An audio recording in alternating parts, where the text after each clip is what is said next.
I'm the artist here at the Sleepy Pine Studio. Today, I thought I would talk a little bit about how I found my art style.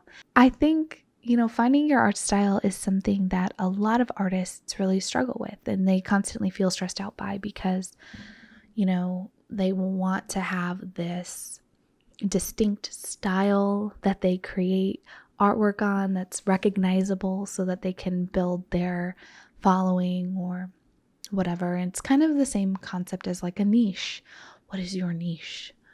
And I think that this focus on the art style is something that can be very damaging. It's very helpful, but it can also be damaging because your art style isn't something you can just create. It's not like, oh, this is going to be my art style. Here we go. Your art style is something that happens through the act of creating. It is the result of ongoing creation. Now, you can influence your art style and kind of work on different types of art medium or subject matter to kind of help your art style, but your actual style is going to be individual to who you are because it's how you create. It's what kinds of things you create. I think searching for your art style is the wrong approach. I think a lot of times people think that you just need to constantly search for it or that it's something to find, and it's not something to find, it's something to create. When I first started coming back to art, I really wanted to influence my art style. I really wanted a very distinct style of art, and I had these people that I followed who inspired me, and I loved their work, and I wanted to create things similar to them. And I kind of skipped the steps of, building up the skills to get there. I just was like, I want to make art like that. And then I was discouraged that I couldn't make art like that.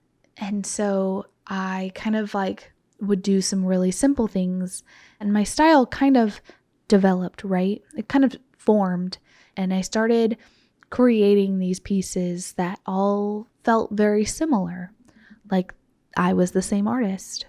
And then I decided I wanted to grow and change, and that has influenced and shifted my art style.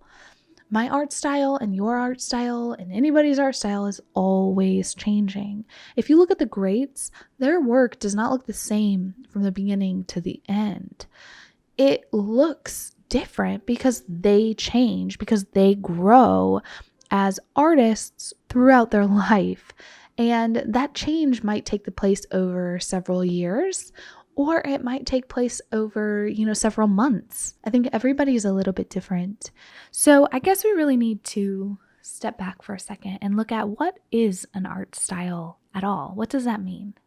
An art style is the way you create something, regardless of what medium you're using. It's the way your artwork looks. It is influenced by your medium because different mediums can impact how your style is. If I'm painting with acrylic, my painting is inevitably going to look a little bit different than my watercolor work. However, in the end, they're all going to have similar themes and elements and be painted in a relatively similar fashion, even if the medium is a little bit different. I've been doing embroidery, and even the things that I'm embroidering are, pulls from my watercolor work. So it's the subject matter you choose.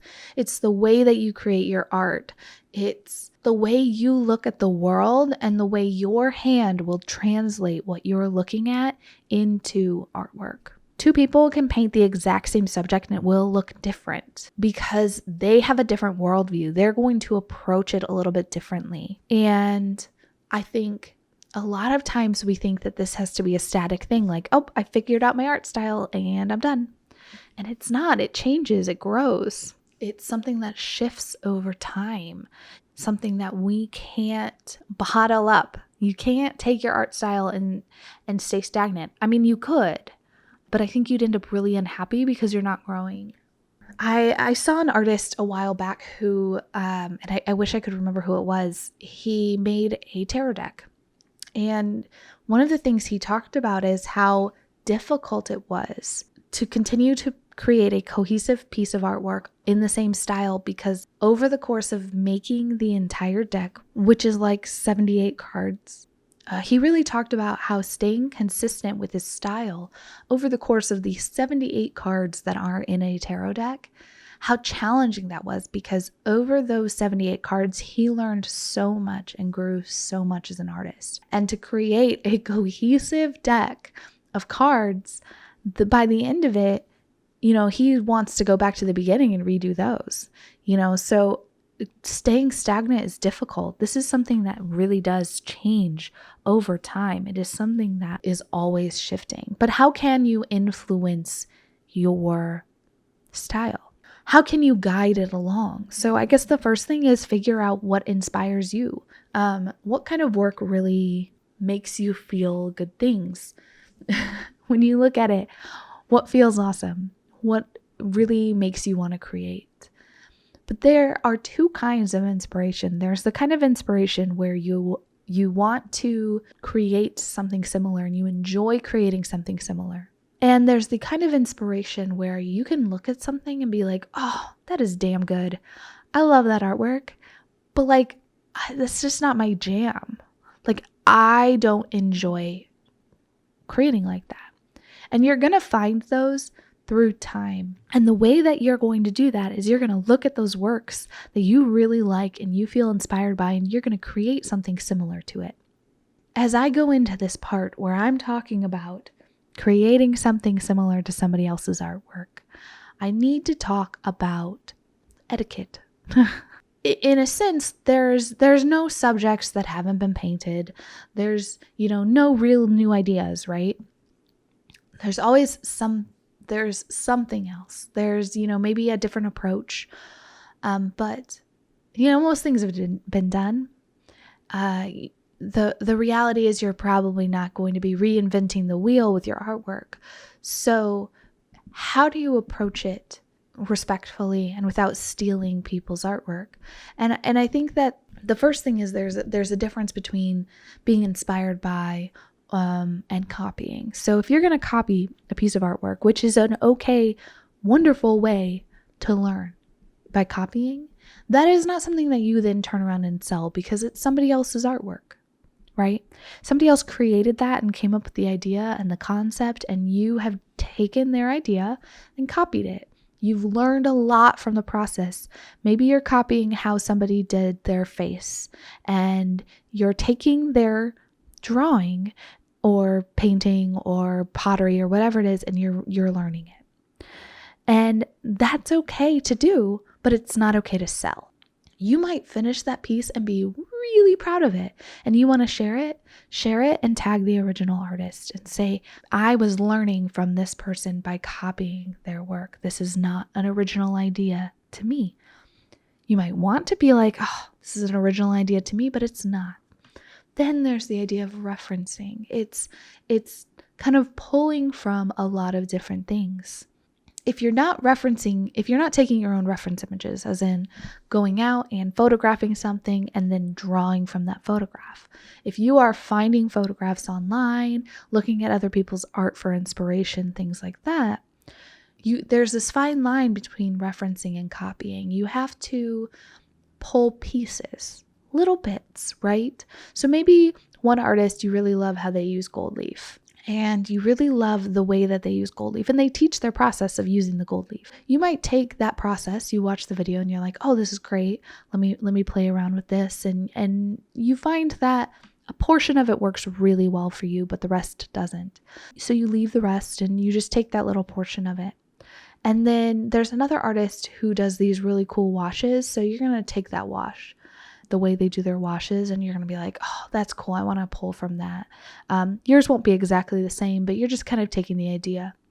And then say you want to paint a moth. You're not going to paint from a single photo of that moth. You're going to paint from 12 photos of that moth, and you're going to pull elements from each photo. So you're not copying a photo. You're using a subject that exists.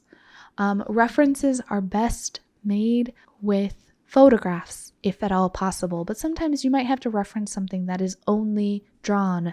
A dragon, for instance, does not actually exist. So you can look at photos of dragons, people's artwork, but you cannot copy that artwork. You're not going to draw your dragon in the exact same way that they are. You're going to find other ways to do it. You're going to change something. You're going to shift certain things.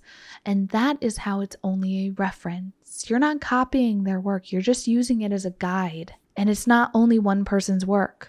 You want to do this with multiple pieces.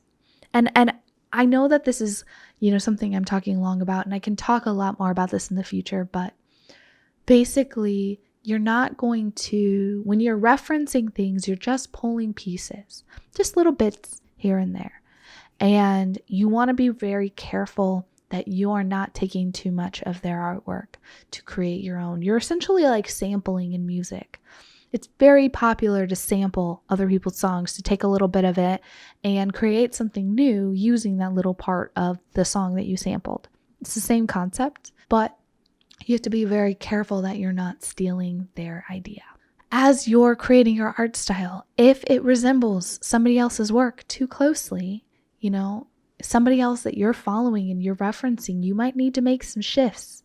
You might be relying too heavily on their work as an inspiration. One thing I have had to find is I had to follow certain artists that really inspired me and then stop following them because they were influencing me too greatly.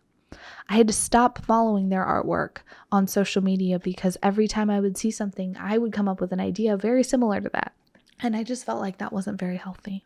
So using these influences to inspire your work will start to influence and shift your style. It will start to grow your style. You'll become a better artist.